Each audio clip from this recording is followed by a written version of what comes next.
Les bouteilles à la mer.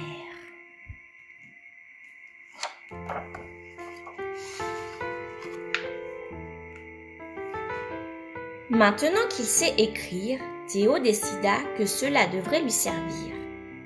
Alors, il écrivit son message sur un joli papier, découpé dans son plus joli cahier.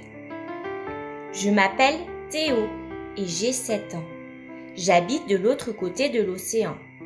Parfois, je me sens tout seul. Parfois, ce n'est pas si vrai.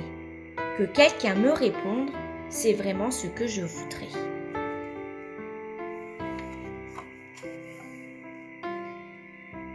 La mer est si grande et mon message si petit, pensa-t-il, en roulant le morceau de papier dans une bouteille de verre.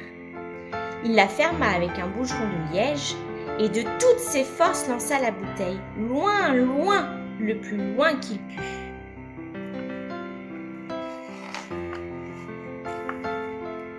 La bouteille sembla hésiter entre la noyade et le grand voyage. Elle piqua du nez d'abord, puis enfin redressa la tête. Voilà, elle est prête à affronter les vagues, leurs creux, leurs crêtes, le calme plat, comme les plus grandes tempêtes. Elle y arrivera, je le sais, décida l'enfant, sans réussir à détacher ses yeux de l'océan. La bouteille devait être loin, et le soleil se couchait pour son grand bain, quand Théo décida de rentrer chez lui. « Mon message arrivera », se répétait-il encore, allongé dans son lit.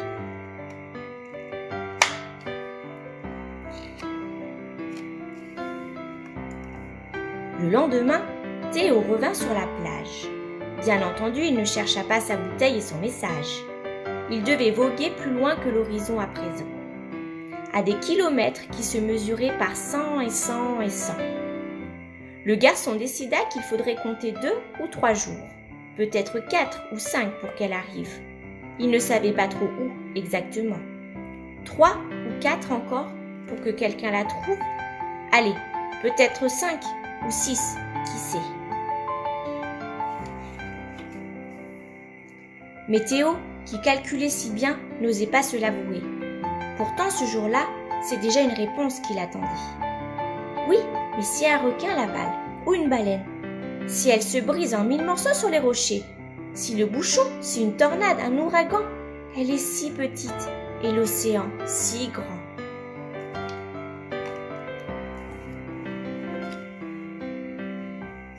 Ce soir-là, dans son lit, Théo eut toutes les peines à trouver le sommeil.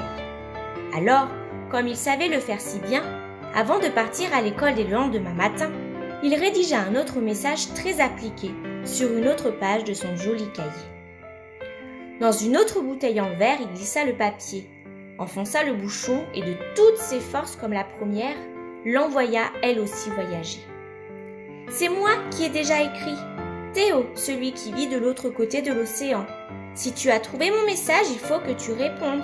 Parce que moi ici, tu sais, j'attends. »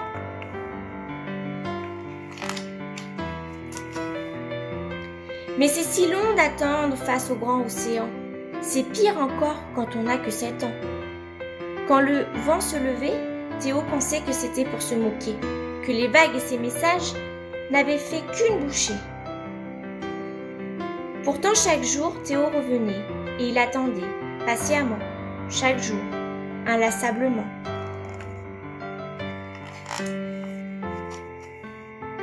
Chaque jour, muni de ses jumelles, Théo scrutait au loin, guettant une bouteille qu'un inconnu aurait lancée, pour lui, juste pour lui, chaque jour. Mais il n'y avait à l'horizon que l'écume des soirs, les nuages moutons qui parfois viraient noirs, des vagues qui sans cesse recommençaient, chargées d'algues, mais de bouteilles, jamais. À quoi bon revenir? Mes 2 messages se sont sans doute perdus, pensa Théo un soir de novembre. À quoi bon? Il avait dû servir de déjeuner à des poissons ventrus, c'est peut-être idiot d'attendre. Et puis un jour, Théo, qui était tout de même revenu sur la plage, découvrit enfoncée dans le sable une petite bouteille en verre. Qu'on le croie ou non, à l'intérieur dormait un morceau de papier On aurait dit un chiffon sur lequel étaient écrits ces mots. Je m'appelle Zora, je vis loin de toi, de l'autre côté de l'océan. J'ai reçu ton message à la fin du printemps.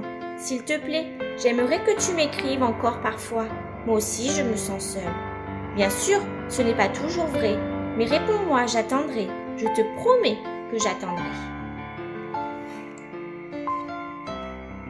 Le plus grand sourire du monde éclata sur le visage du garçon. Un éclat de joie plus grand que l'océan et même que l'horizon. On lui avait écrit, et ce jour-là, Théo poussa un cri qui aurait pu traverser la mer, sans même besoin d'une bouteille en verre. « Zora! Zora !»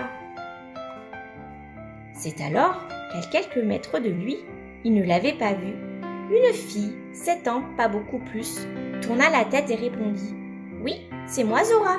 Tu m'appelles ?» Théo la regarda sans comprendre ce mystère. Il ne pouvait détacher ses yeux de la fille qui s'approchait. Dans sa main, elle tenait un morceau de papier, un bouchon et une bouteille en verre. Elle aussi, elle observait. Dans sa main, il tenait le message que 5 jours auparavant, elle avait envoyé. « C'est toi qui m'as écrit ?» demanda Zora. « Oui. Et tu m'as répondu ?» fit Théo. « J'allais t'envoyer un autre message, je l'ai préparé aujourd'hui. On pourrait le lire ensemble avant qu'il ne fasse nuit. » Et côte à côte sur le sable, ils s'assirent face aux vagues. Face au soleil qui n'allait pas tarder à plonger, admirant l'océan déjà tellement moins grand, puisqu'ils étaient moins seuls, et ça, c'était bien vrai.